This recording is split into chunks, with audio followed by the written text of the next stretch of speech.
Welcome to United Taste of America.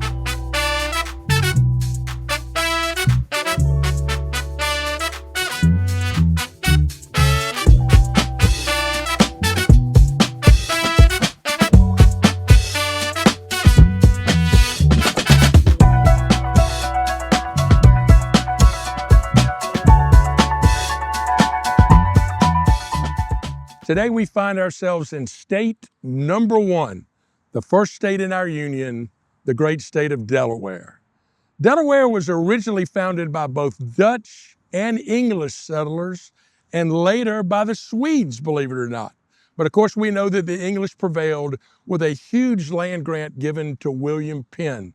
In fact, the land we're standing on today originally was part of a tract owned by William Penn. Delaware celebrated its independence from the colony of Pennsylvania right around the same time, 250 years ago, when we declared our independence from Great Britain. Delaware has a rich culinary history. It's a mid-Atlantic state. It's a state with a coastline where we get blue crabs and clams and fish. In fact, at the boardwalk in Rehoboth Beach, Delaware, they created saltwater taffy. It's also a state with lots of small farms that grew chickens and sheep and cows and lots of vegetables. But today, no. We're here to talk about a most iconic American dish, and that dish is ice cream. There's nothing better on a hot summer day than an ice cream cup or an ice cream cone. And we're standing on a farm, a dairy farm that has been in the same family for over 230 years. Welcome to the Woodside Farm and Creamery.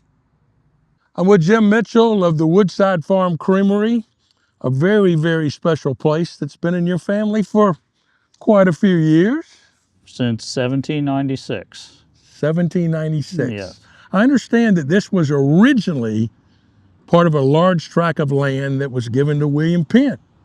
Yes, and William Penn had it, and then there was another owner, and we bought it from them, my family did, and it was 1,000 acres at that point.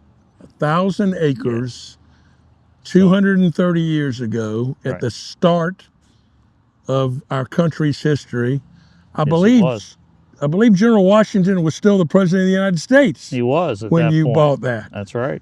And it stayed in your family all these years. That's pretty special. Thank you. Yeah, we're proud of that. That's why we're still here. And for about 165 years, you were primarily a dairy farm. That's right. And then obviously things changed. You got rid of your cows and you started raising some other things. Yep.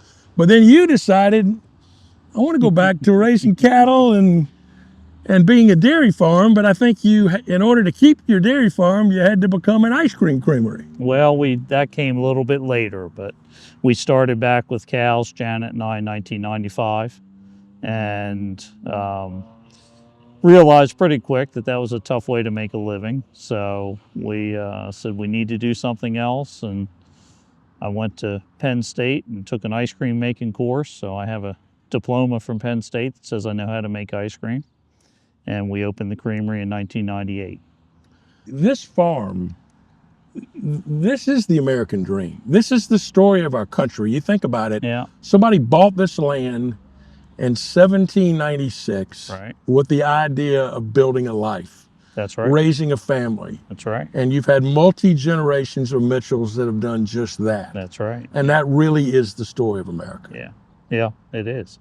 And the opportunities that are here are endless, and that's what makes this country great. You know, it's interesting. We are a melting pot as a country. We're a country of lots and lots of immigrants. Your ancestors, I understand, were Quakers. Correct. From England. Yeah. Trying to get away from being persecuted. Wanted to come to a better place. Yeah. And they found a great, great place. How hard has it been, Jim, to hang on to land in an area that is having such a population boom, where I bet you're fighting off real estate developers every day of the week? Well, I think they've kind of learned over the years that we're here to stay, at least for a while. So they haven't bothered us for a while. Land has been sold off. So originally 1,000 acres, we have 85 left. but this is the original homestead here.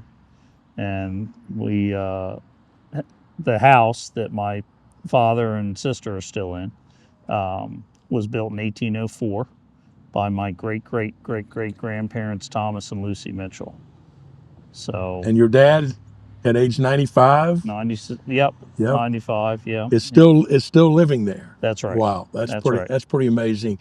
You know, most Americans don't really understand where food comes from. No, they don't. You know, they think they go to a supermarket, you just find it, and That's you just right. buy it. But in this case, you have to control the whole process. You have Yeah. to grow the grass Yeah, to feed the cows. that's right. You have to milk the cows. Mm-hmm. You have to take that raw milk and take it to a processor to pasteurize it, to put Right. maybe some sugar in it and Yep. maybe some fats in it, That's right. creams, and then it comes back to you, and then you make small batch ice cream in multiple flavors. Mm-hmm. Correct. Yep. And that's been a system that's worked out well for us, and we were fortunate to be able to work with a dairy that would do that for us. So you sell your ice cream here at your little shop. That's right. You sell it to some other purveyors that have their own little ice cream shops. That's correct. Sell it to some restaurants. Restaurants, yes. Yeah. Yep. What else? And catering. We do quite a bit of catering for ice cream, not hot food, but ice cream socials and Sundays and that sort of thing. And companies will have us come out and serve ice cream as a treat to their employees and that sort of thing. So, Well, I also noticed when I came up today that you had recently done a fundraiser for your fire department. yes. Y'all do a lot of charitable work here. Talk about that a little bit. Well, we try to. We like to be involved with the community as much as we can, and they're the ones who support us. We like to support them as much as possible. Well, it's been an incredible run for you, for your family. I don't know anybody that doesn't like ice cream. You Well, bring a lot of smiles to a lot of faces. Yeah. And you're still living what I consider to be the American dream. Well, thank you. So Yeah. thanks for having us today. Thank you for I being appreciate here. it very much. And that's a wrap from the state of Delaware. And what a story of a family farm that was founded when George Washington was still president of the United States. We'll see you next week on United Taste of America.